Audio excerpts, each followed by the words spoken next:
El sol me quemaba la piel como hierro al rojo vivo. Mis piernas cedieron y caí sobre la arena ardiente, sintiendo cada grano como pequeñas brasas contra mi rostro.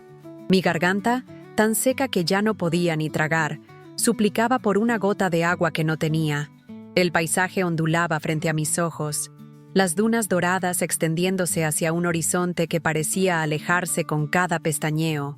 Iba a morir allí, sola, traicionada por quien juró amarme, abandonada en este infierno dorado. Mi reloj marcaba las 3 de la tarde, la hora más cruel en el desierto de Sonora. Intenté levantarme una vez más, pero mi cuerpo ya no me pertenecía. 42 grados, sin sombra, sin agua desde hace horas. La botella vacía rodó a mi lado, tan inútil como las promesas que me habían llevado hasta allí. Volveré en una hora, me había dicho Carlos antes de subirse a la camioneta y desaparecer entre las dunas. Eso fue ayer. Las lágrimas ya ni siquiera se formaban en mis ojos. El calor las evaporaba antes de que pudieran nacer. Un zumbido extraño comenzó a llenar mis oídos. ¿Alucinaciones? ¿El inicio del fin?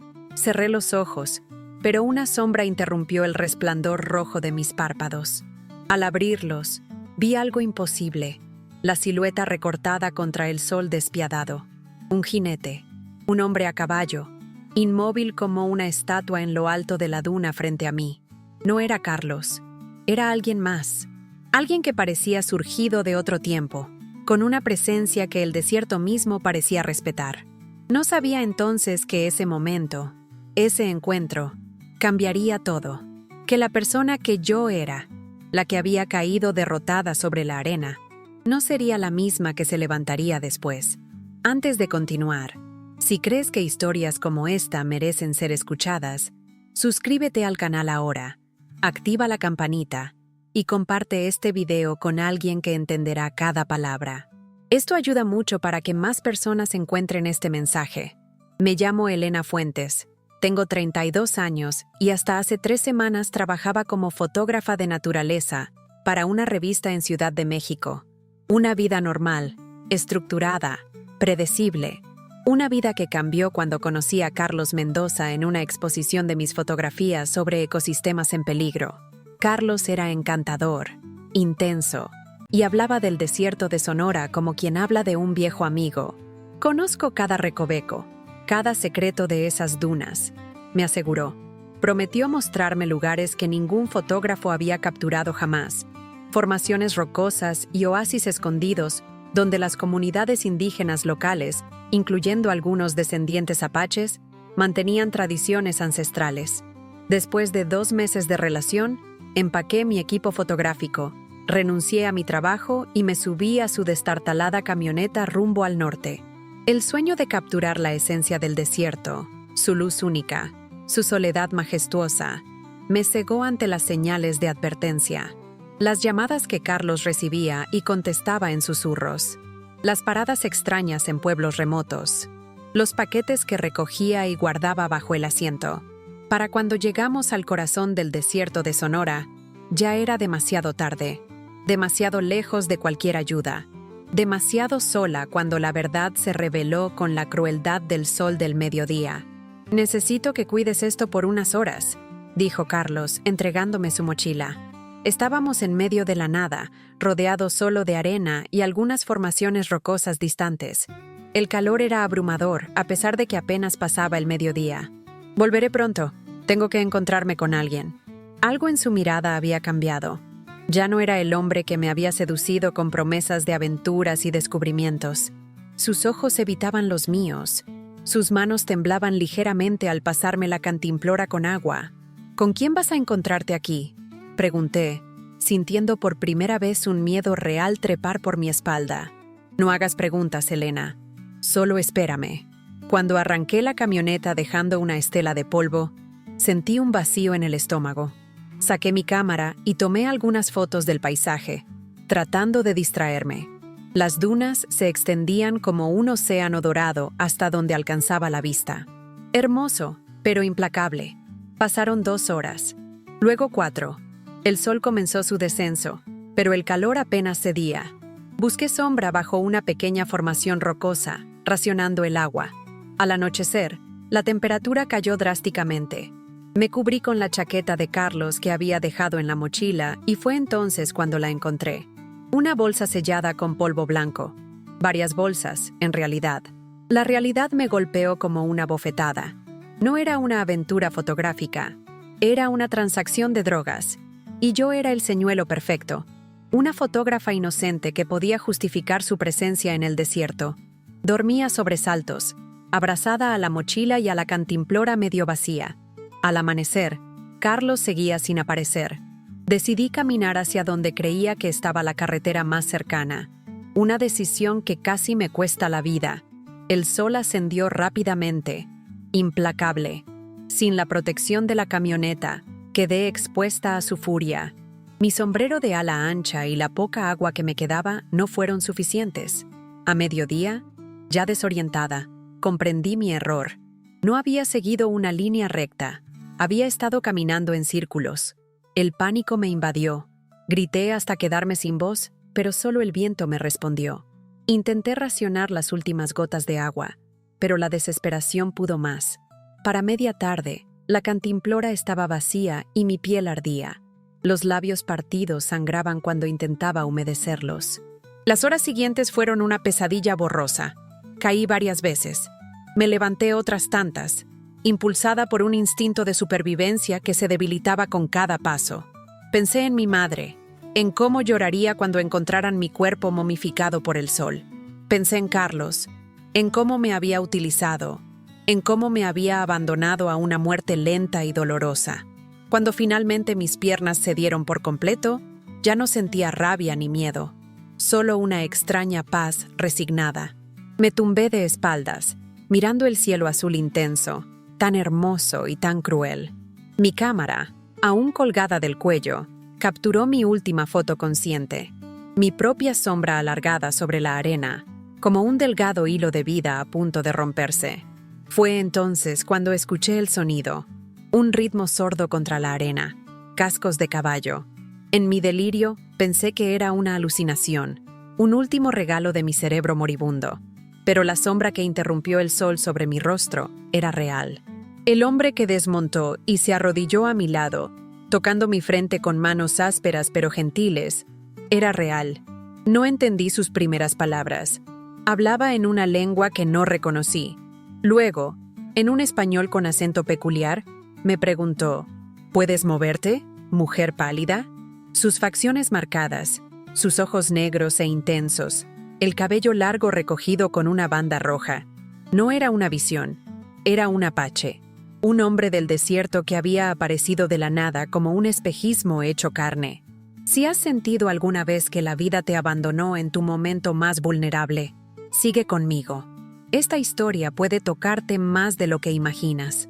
Sentí el agua fría deslizarse por mi garganta antes de ser consciente de que estaba bebiendo. El hombre sostenía mi cabeza con una mano firme, mientras con la otra acercaba una cantimplora de cuero a mis labios agrietados.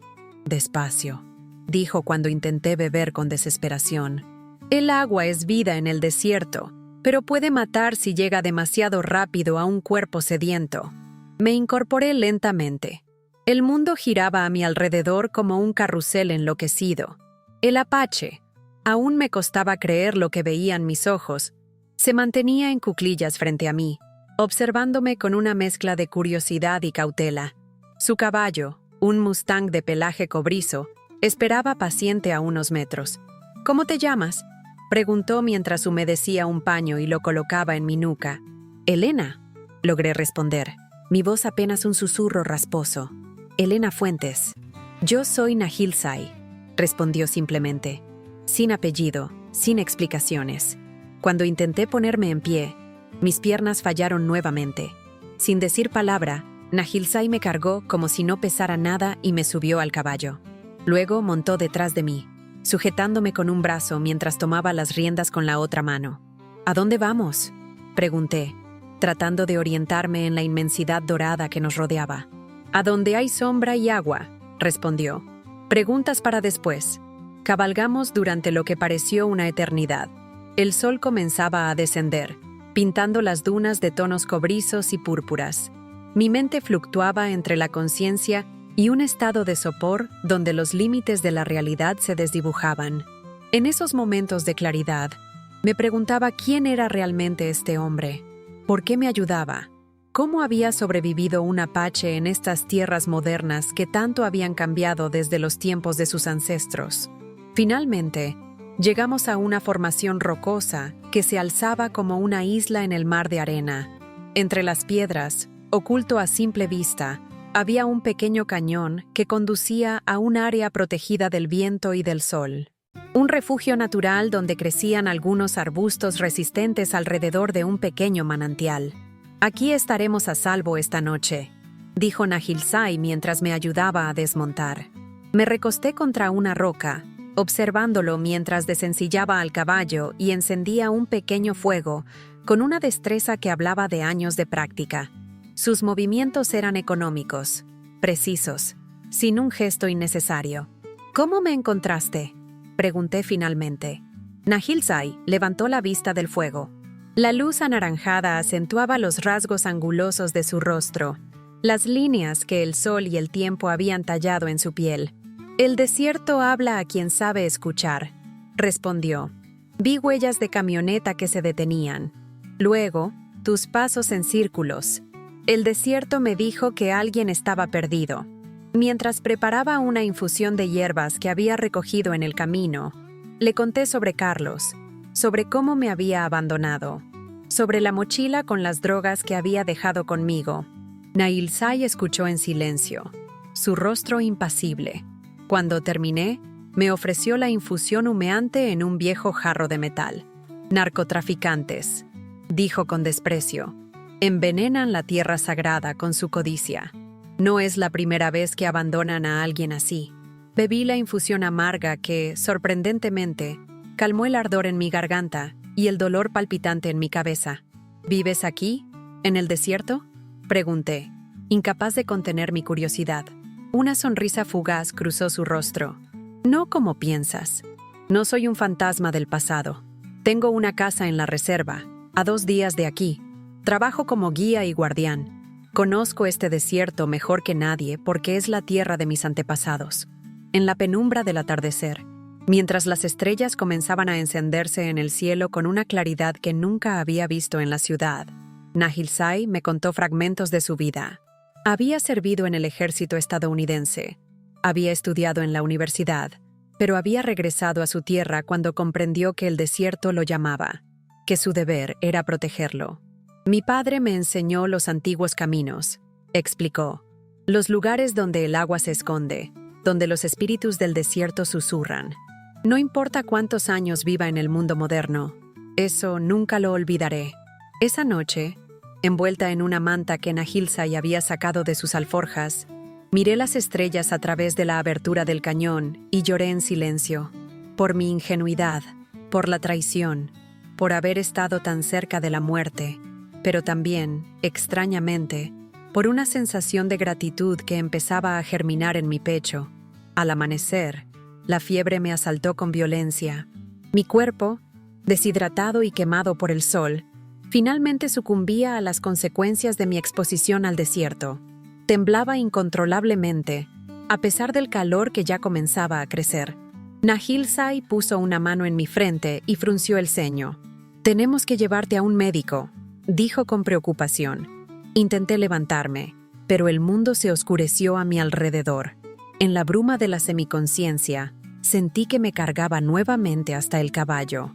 Esta vez me colocó atravesada sobre la silla, asegurándome con correas de cuero para que no cayera. Los siguientes 2 días fueron un delirio febril.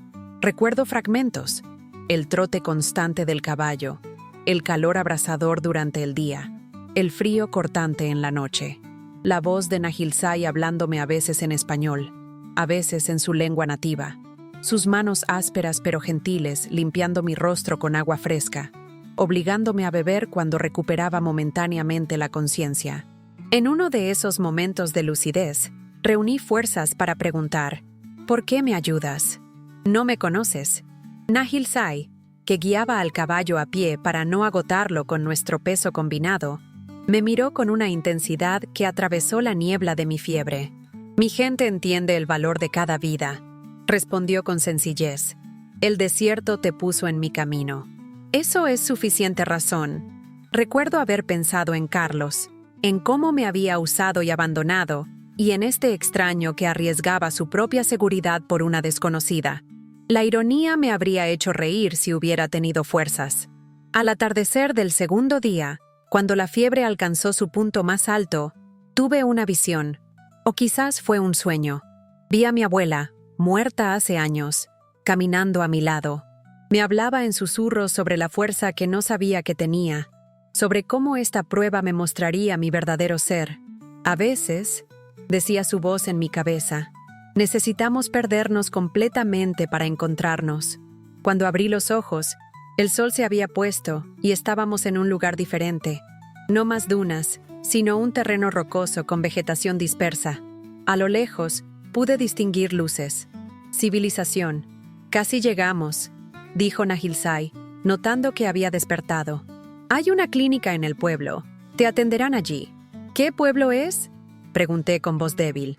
San Miguel Toono. Está en territorio O'odham, no Apache, pero son buenos vecinos. El médico es mi amigo. Quise decir algo más, agradecerle, pero la oscuridad me reclamó nuevamente. Lo último que recuerdo es el sonido de voces que se acercaban, manos que me bajaban del caballo, el rostro preocupado de Nahilsai desvaneciéndose mientras me llevaban al interior de un edificio blanco. Desperté en una habitación pequeña de paredes encaladas. La luz entraba a raudales por una ventana con cortinas blancas que se mecían suavemente con la brisa. Por un momento, no supe dónde estaba ni cómo había llegado allí. Luego, los recuerdos regresaron en oleadas. El desierto, Carlos, la traición, Nahilsai. «Buenos días», dijo una voz femenina. Una enfermera de mediana edad, con rasgos indígenas y uniforme blanco. Me sonrió mientras comprobaba el suero que goteaba hacia mi brazo. «Ha dormido casi 24 horas. ¿Dónde estoy exactamente?», pregunté, sintiendo mi garganta menos áspera que antes.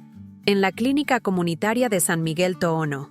Soy Teresa, la enfermera de guardia». Me incorporé lentamente.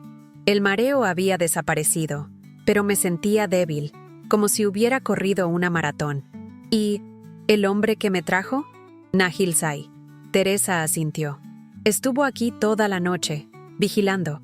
El doctor prácticamente tuvo que obligarlo a irse a descansar hace unas horas. Dijo que volvería. El doctor González, un hombre de unos 50 años con gafas y bata inmaculada, me explicó más tarde que había sufrido deshidratación severa, insolación y los primeros síntomas de fallo renal. De no ser por los primeros auxilios que recibió en el desierto y por haber llegado a tiempo aquí, la historia habría sido muy diferente», concluyó con gravedad. Esa tarde, mientras comía una sopa que Teresa me había traído, la puerta se abrió y Nahilsai entró. Se había cambiado de ropa. Ahora vestía jeans, una camisa a cuadros y botas de trabajo. Sin el contexto del desierto, parecía a la vez más común y más fuera de lugar. «Me alegra verte despierta», dijo, quedándose de pie junto a la cama. «Gracias», respondí, sintiendo que la palabra era ridículamente inadecuada para lo que quería expresar. «Me salvaste la vida». Se encogió de hombros, incómodo con el agradecimiento. «¿Qué harás ahora?», preguntó. Era una buena pregunta. No tenía dinero, ni documentos, ni teléfono. Todo había quedado en mi mochila, junto a la cámara que tanto amaba. Lo único que me quedaba era la ropa que llevaba puesta, ahora limpia y doblada sobre una silla. «No lo sé», confesé. «Supongo que intentaré contactar con mi familia en Ciudad de México para que me envíen dinero para el autobús». Nahilsai asintió. «El doctor dice que podrás viajar en 2 días. Mientras tanto, he hablado con la policía tribal». Mi corazón dio un vuelco. «¿La policía?». «Sobre el hombre que te abandonó y sobre lo que llevaba en la mochila. Esto ya no se trata solo de ti. Los narcotraficantes utilizan nuestras tierras como rutas de paso. Envenenan a nuestra gente. Corrompen a nuestros jóvenes. Si podemos detener a uno, debemos hacerlo». Me quedé en silencio, procesando sus palabras. Por supuesto que tenía razón, pero la idea de enfrentarme a Carlos de verlo de nuevo, me provocaba una mezcla de terror y furia que me dejaba sin aliento. «No sé si puedo», susurré. Nahilsai me miró largamente antes de responder. «El miedo es natural, pero el desierto te enseñó algo importante, Elena. Te enseñó que eres más fuerte de lo que crees». Esa noche, sola en la habitación de la clínica, pensé en todo lo que había ocurrido, en cómo un desconocimiento tan profundo de mí misma me había llevado a confiar ciegamente en un hombre que apenas conocía, en cómo había renunciado a mi vida en México por un espejismo de amor y aventura, en cómo había estado dispuesta a seguir a Carlos hasta el fin del mundo sin cuestionar sus intenciones. Y luego, el contraste. Nahilsai, un extraño que había arriesgado su propia seguridad para salvarme sin pedir nada a cambio, que me había tratado con respeto y dignidad cuando estaba en mi momento más vulnerable, que veía en mí una fuerza que yo misma no reconocía. Al amanecer, tomé mi decisión. Cuando Nahilsai regresó con el jefe de la policía tribal, un hombre robusto llamado Joaquín Antone, les dije que cooperaría plenamente. Les conté todo lo que sabía sobre Carlos, su nombre completo, su apariencia, los contactos que le había visto hacer, los lugares donde nos habíamos detenido durante el viaje. Creemos que forma parte de una red que usa a turistas y fotógrafos como mulas para transportar droga, explicó Joaquín. Se aprovechan de personas como tú, que pueden viajar sin levantar sospechas. Pero me abandonó, objeté. ¿Por qué dejaría la mercancía? Algo salió mal, intervino Nahilsai. Quizá vio a la patrulla fronteriza. Quizá tuvo que huir rápidamente y pensó que volvería a buscarte, pero no pudo. O quizá simplemente me consideró desechable, pensé con amargura. Un daño colateral aceptable. Esa tarde, Joaquín regresó con noticias. Habían encontrado mi mochila y mis pertenencias abandonadas cerca de donde Nahilsai me había encontrado. Mi cámara, mi pasaporte, algo de dinero. Todo estaba allí, excepto la mochila de Carlos con las drogas. Alguien la recogió, explicó Joaquín. Pero tenemos una descripción del vehículo gracias a un vigilante que patrullaba la zona. Es cuestión de tiempo. Mientras examinaba mi cámara, descubrí algo inesperado. Había seguido tomando fotos inconscientemente durante mi delirio en el desierto, y entre ellas, capturada por accidente, había una imagen de un hombre que no era Carlos recogiendo una mochila de la arena. Su rostro era perfectamente visible, como también lo era la matrícula de su camioneta. El descubrimiento desató una serie de acontecimientos acelerados. La fotografía fue enviada a las autoridades federales. Se organizó un operativo conjunto. Todo ocurrió con una rapidez que contrastaba brutalmente con los días eternos que había pasado en el desierto. Y en medio de ese torbellino, Nahilsai permaneció a mi lado. No como un guardián o un salvador, sino como un igual. Me llevó a su casa en la reserva, una estructura modesta pero acogedora, donde vivía solo desde la muerte de su padre 3 años atrás. Me presentó a su hermana y a sus sobrinos, que me recibieron con una calidez que me hizo llorar cuando estuve sola esa noche. Pasé los días siguientes recuperando fuerzas y preparándome para el momento que temía y ansiaba a partes iguales. El careo con Carlos, a quien habían detenido intentando cruzar a Arizona. La mañana del 7º día desde mi rescate, Joaquín vino a buscarme. «Es hoy», dijo simplemente. Nahilsai insistió en acompañarme. Durante el trayecto hasta la comisaría federal en Nogales, permaneció en silencio, respetando mi nerviosismo. Solo cuando estábamos a punto de llegar, puso su mano brevemente sobre la mía. «El desierto te eligió para sobrevivir», dijo en voz baja. «Recuérdalo cuando lo veas». La sala de interrogatorios era fría e impersonal. Cuando Carlos entró, esposado y escoltado por 2 agentes, casi no lo reconocí. El hombre encantador y seguro de sí mismo que me había seducido con promesas de aventuras había desaparecido. En su lugar había un individuo demacrado, con ojos hundidos que evitaban los míos. «Elena», dijo con voz ronca cuando me vio. «Pensé que habías muerto».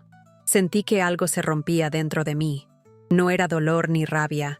Era el último hilo que me ataba a la mujer ingenua que había sido. «Lo intentaste», respondí con una calma que me sorprendió a mí misma. No funcionó. El interrogatorio duró horas. Carlos, acorralado por las evidencias, terminó confesando su participación en la red de narcotráfico. Admitió que me había utilizado desde el principio, que nunca había tenido intención de volver a buscarme, que me había considerado un daño colateral necesario cuando las cosas se complicaron. Cuando salimos de la comisaría, el sol se ponía sobre las montañas lejanas, pintando el cielo de un naranja intenso que me recordó mi primera noche en el refugio con Nahilsai. «¿Cómo te sientes?», me preguntó mientras caminábamos hacia su camioneta. Respiré profundamente el aire del atardecer, sintiendo cada molécula llenar mis pulmones, como si hubiera despertado de un largo sueño. Respondí, como si por fin viera todo con claridad.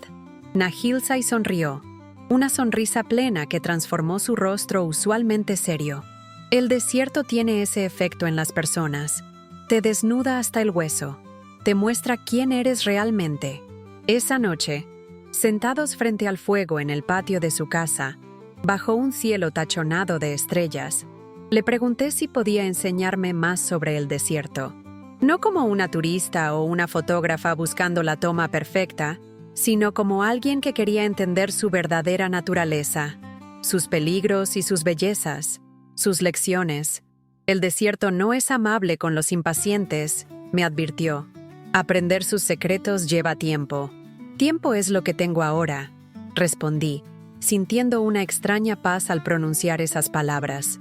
Han pasado 6 meses desde aquel día en que caí derrotada sobre la arena ardiente del desierto de Sonora. 6 meses desde que Nahilsai apareció como una visión a caballo y me devolvió a la vida. 6 meses de transformación profunda, tan gradual y constante como la erosión que moldea las rocas del desierto. Me quedé. Esa es quizás la decisión más sorprendente que he tomado en mi vida. Cuando llamé a mi familia en Ciudad de México para explicarles lo sucedido, esperaban que tomara el primer autobús de regreso. En cambio, les dije que necesitaba tiempo. Tiempo para sanar, para comprender, para redescubrirme en este paisaje aparentemente inhóspito que me había mostrado tanto mi fragilidad como mi fortaleza. Al principio, viví en una pequeña habitación alquilada en San Miguel Tojono. Cada mañana, Nahilsai pasaba a recogerme en su destartalada camioneta y me llevaba a explorar el desierto. No como turista, sino como aprendiz. Primero debes aprender a escuchar, me dijo durante nuestra primera lección. El desierto siempre habla, pero pocos saben oírlo. Me enseñó a reconocer los sonidos. El susurro particular del viento antes de una tormenta de arena. El zumbido de los insectos que anuncian agua cercana. El crujido de ciertos arbustos que indican la presencia de animales pequeños. Me mostró cómo identificar plantas comestibles y medicinales. Cómo encontrar agua donde parecía imposible que existiera. Cómo orientarme por las estrellas. «Mira», me dijo una vez, señalando unas pequeñas flores moradas que brotaban entre las piedras después de una rara lluvia. La resistencia no siempre es ruidosa o evidente. A veces es silenciosa, paciente, esperando el momento adecuado para florecer. El juicio contra Carlos y sus cómplices avanzaba lentamente en los tribunales. Testifiqué en 3 ocasiones, cada vez con más firmeza y claridad.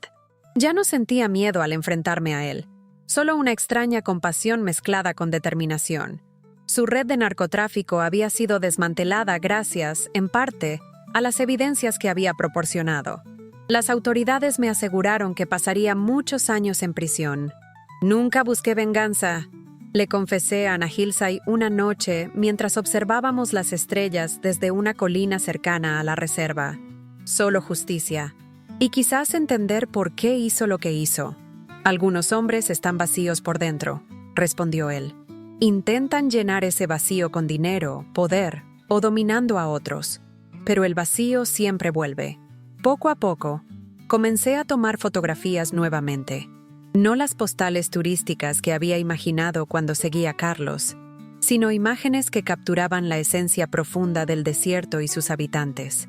El amanecer filtrándose entre los cactus saguaros centenarios, las arrugas en el rostro de los ancianos O'odham, que me contaban historias de sus ancestros, las manos callosas de Nahilsai, mientras enseñaba a sus sobrinos a rastrear animales.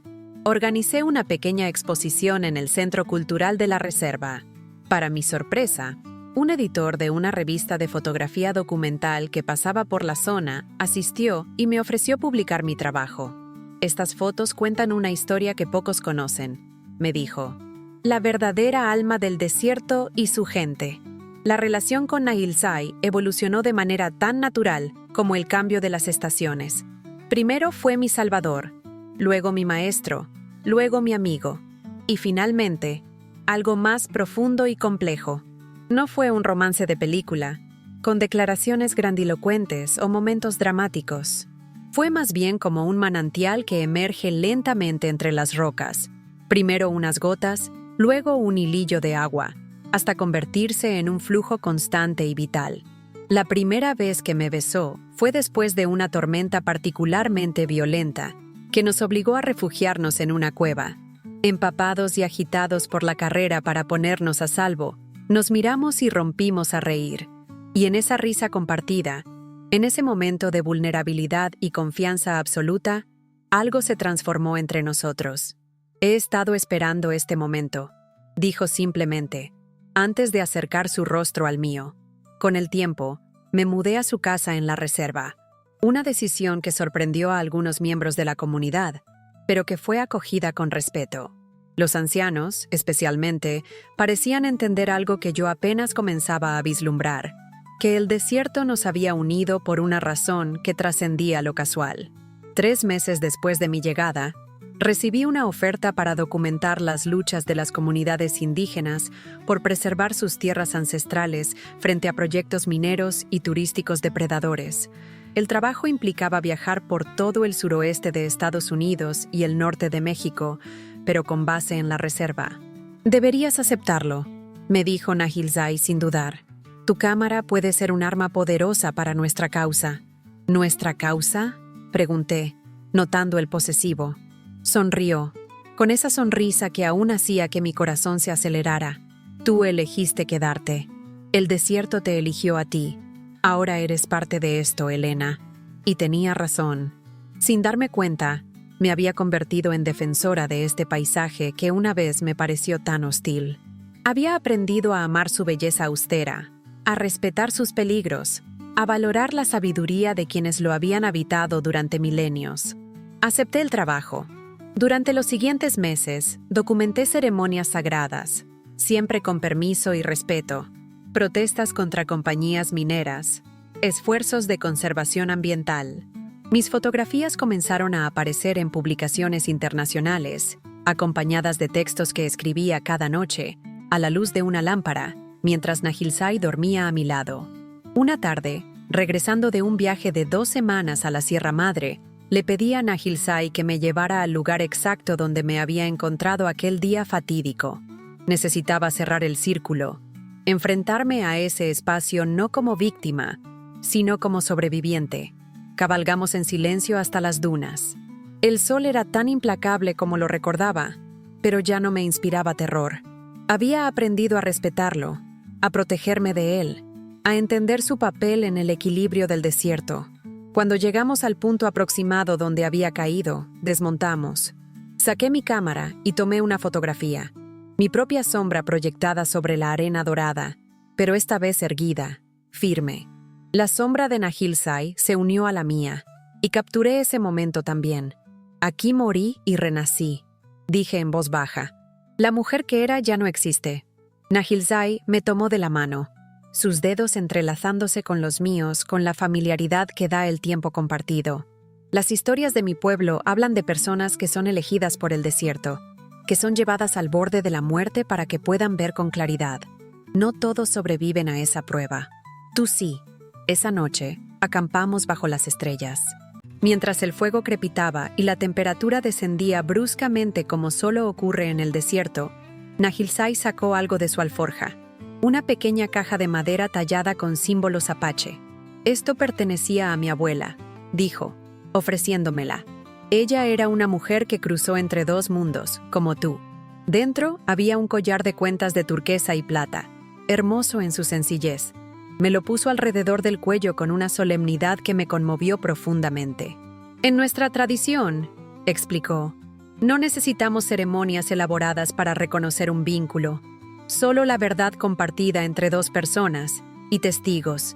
Miré a mi alrededor, confundida. No hay testigos aquí. Sonrió y señaló hacia el cielo estrellado, las dunas silenciosas, los cactus solitarios. El desierto entero es nuestro testigo, Elena. Siempre lo ha sido. Entendí entonces lo que me estaba ofreciendo. No solo su amor, sino un lugar en su mundo.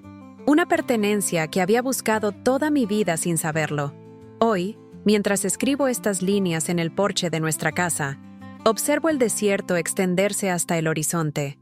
Las mismas dunas que casi me matan ahora, me nutren de una manera que nunca habría imaginado. Mi cámara descansa a mi lado, lista para capturar la luz dorada del atardecer que transforma el paisaje. Mi última exposición fotográfica se titula Renacida en arena. Cuenta la historia de una mujer que fue abandonada para morir y encontró su verdadero ser en el lugar más inesperado, que aprendió que la supervivencia no es solo resistir, sino transformarse, que descubrió que a veces debemos perderlo todo para encontrar lo que realmente importa. Nahil Sai aparece montado a caballo en la distancia, regresando de su trabajo como guardián del parque natural que ayudó a crear. Su silueta recortada contra el sol poniente me recuerda a aquel primer momento en que lo vi, cuando pensé que era una alucinación, un último regalo de mi mente moribunda. Pero era real, tan real como el desierto, tan real como la mujer en que me he convertido. Si esta historia tocó tu corazón, compártela con alguien que también necesita ser escuchado. A veces, nuestros momentos más oscuros son apenas el preludio de nuestra verdadera historia.